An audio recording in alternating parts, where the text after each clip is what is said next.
So again, if you're looking at design, specialization is important. Design is not generic. It's not like engineering that everybody goes to the same books, answer the same question in their exams and end up doing something. No, it's a very specialized thing. Every student, even in same class with the same brief, would end up making a different product, right? So the specialization is important. So go for specialists.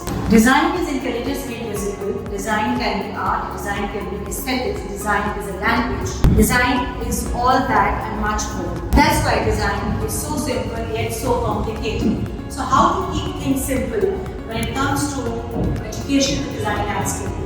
Let's ask Professor Sanjay Gupta, Vice Chancellor, World University of Design. Hello sir, nice to meet you.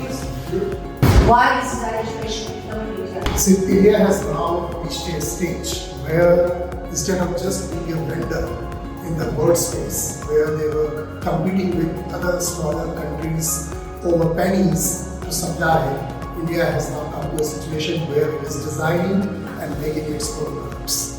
Therefore, and this is happening across the board, across all verticals, and that is why the need and recognition of a well-designed product is increasing, and that's why we are doing it. What is design?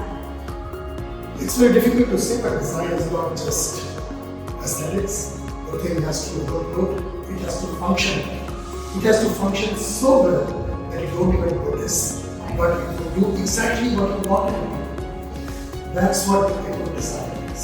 So there are many definitions depending on the product, because some like fashion needs to stand out, and some like a product or a chair or a table need to just function. Right? So Design function. Design should be function. Design should be function. Coming to education, like if somebody wants to pursue a design education, whether it's fashion design, textile design, weather design, visual arts, how should they go about it? What should the students or aspirants know about design? So first thing is to know your own aptitude, right? For that, just look at what you do, what you enjoy doing.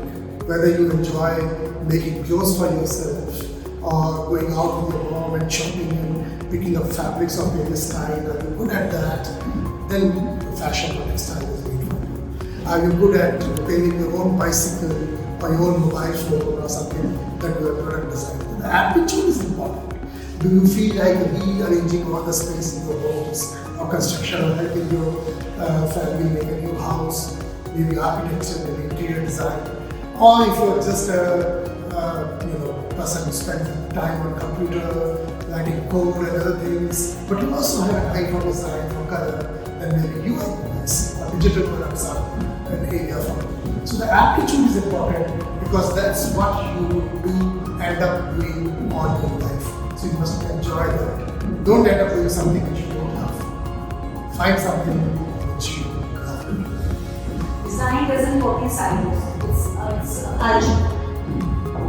How do universities, colleges prepare students and ensure that they are prepared for the real world out once they graduate? I'm not sure if most of the colleges are doing that, because you see, these 4 years of one's life, from school to the time he goes into the industry, these 4 years change the life. They transform from a pupil to a butterfly. They change one's life. So the person must learn to adjust to other means, to other opinions, views. You must learn, you must learn teamwork, you must learn to speak and communicate, you must learn to take responsibility beyond time, whatever. All these things are something. And be able to take an idea to maybe work with teams to take an idea to a solution. So all these things are important which you must learn in these 4 years. And working in silos, getting educated in standalone roadside institutions is not easy. That's not like that. That's what universities do, right? So it's important that you look for it, look for a proper university education where you can actually evolve, where you can transform into what you're meant to be. And how can students choose the university they want to graduate from? So again, if you're looking at design, specialization is important. Design is not generic. It's not like engineering that everybody goes to the same books, answer the same question in your exams and end up doing something. No, it's a very specialized thing. Every student, even in same class with the same belief, would end up making a different product, right? So the specialization is important. So go for specialists.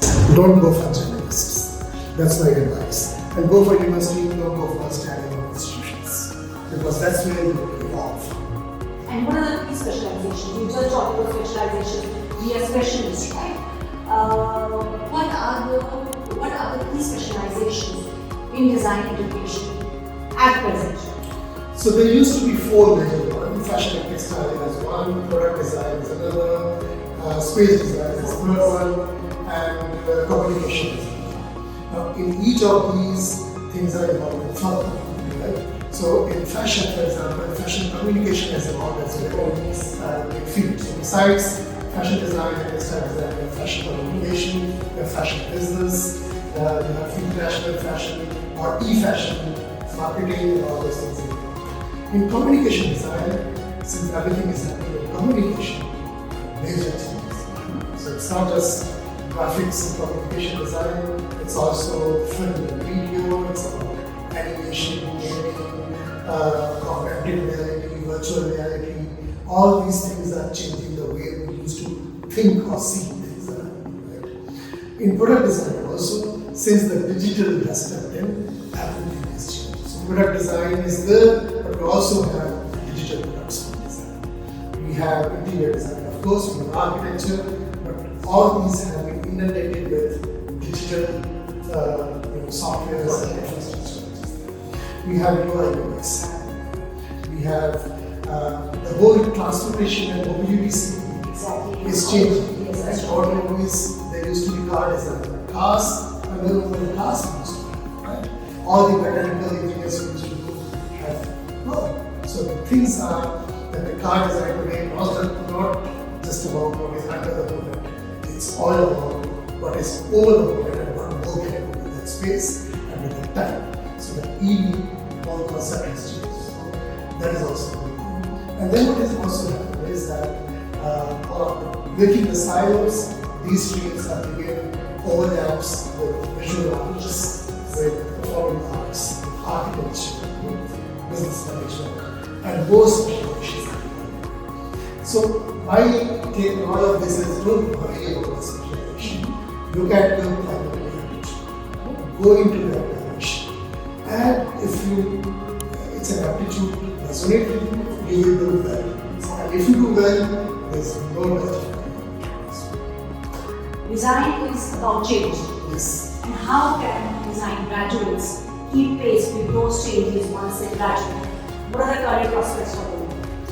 So this is a very interesting question because we are right now in middle of a disruption, Exactly. which happens every 25-30 years. Right? In our times we had this disruption in the computer system. Now we have all these digital tools, particularly the generative AI, which is coming, right? Which is throwing a scare that things are going to be very difficult. It's not so. Generative AI is going to be another tool. It's going to raise the benchmark. There were things which you were doing here up to now. Now this is all being done by generative AI. Go on, raise the game, do something more. So that's all which is possible if you just look at them with gratitude that these are tools to make me do my things better, really better. There's not so. Hard skills versus soft skills. A designer should have both. Why? Speaking as a designer, hard skills is what everybody looks at. At the end of it, the portfolio speaks. Exactly.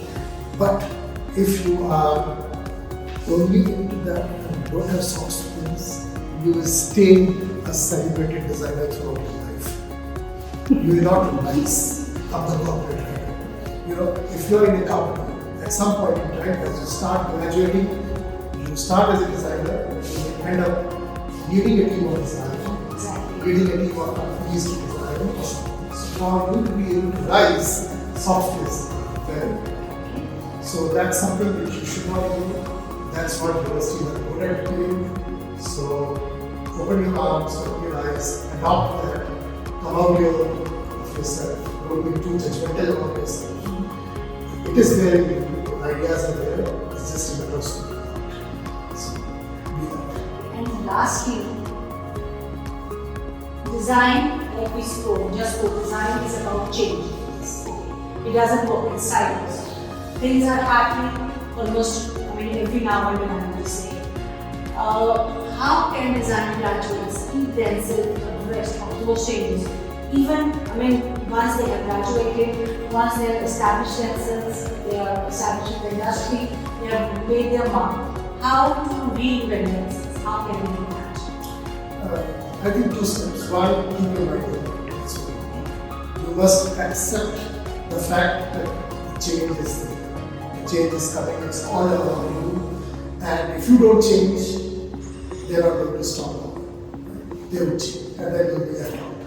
So first thing is to keep it open. And the second thing is keep abreast of this. And for that you must read. Reading is one of the most important things which I recommend. Of course, nowadays on your mobile phones you get a lot of junk, you get a lot of videos and other things happening. It's also good to do that. If you don't read up, you will not know the difference. So reading is most important. So that's Professor Gupta's advice to all design graduates, aspirants. Read, stay ahead, stay informed, and yes, open your mind. Don't be afraid of the change. Thank you, sir. Thanks.